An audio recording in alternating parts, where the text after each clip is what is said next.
coming to you with another one-hit wonder.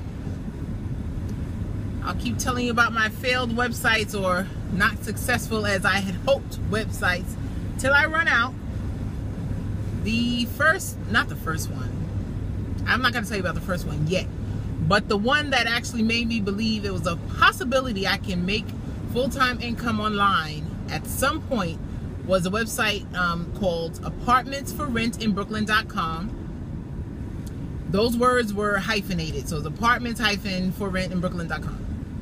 At the time, my sister had freshly it's not school, but she got her real estate license and she was going to practice.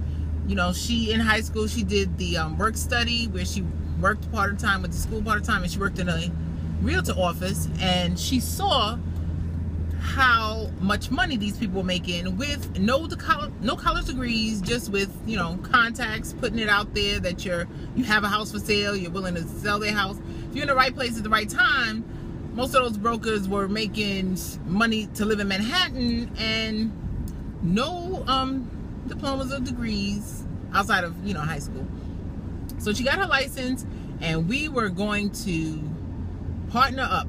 That was back before I knew it was actually illegal to collect a referral fee if you didn't have a license yourself, but it never got to that point anyway. I focused on low supply, not high demand, but low supply keywords that I thought I could win. And I got a few people coming to the site for real estate, but it was people looking for help finding a rental that didn't want to pay a realtor and wanted Section 8. That was the very, very low supply that I was able to win. So needless to say, got no referrals for that. And we were going to target Park Slope. That's where our mother worked. Park Slope, Brooklyn. Go Brooklyn. But I stumbled upon, I've been researching keywords for years. I love it. And it was a term, how old do you have to be to work, that came up. And if you type in that term, almost every establishment you can think of, people are asking how old you need to be to work there. So I think, oh, teenagers are asking this. So then I focused that website, because back then you could only get a website for a yearly fee. It wasn't no monthly option like it is now with the host that I use. So I had paid my $300 for the year and I couldn't change the domain name. Well, I didn't want to. I didn't want to pay $50 to change it. Why? I want to see if this was going to work first. So then I got the idea about a teenage job site. And for a while, it was booming. I focused on all of the keywords too. Jobs for 15-year-olds. How old do you have to be to work at Starbucks, McDonald's? How much do you get paid? What is minimum wage? Summer jobs in different areas.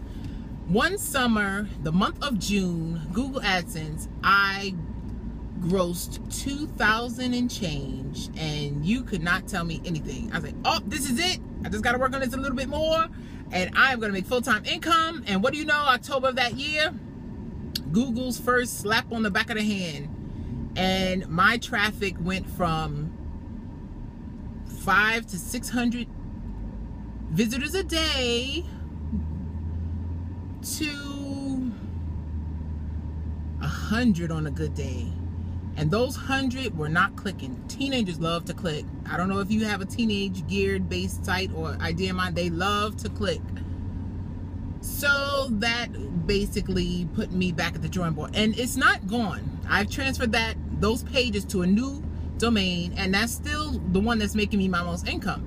Last year it made almost $10,000, and I made the rest of my part-time income from a website that I have not had for almost 2 years, possibly more at this point. Recurring fees are the keys to that, but I'll do a video on that next. But Apartments for Rent in Brooklyn, another one-hit wonder that wasn't, but it's still making me money. Transferred onto a new domain name. Teenagers love clicking.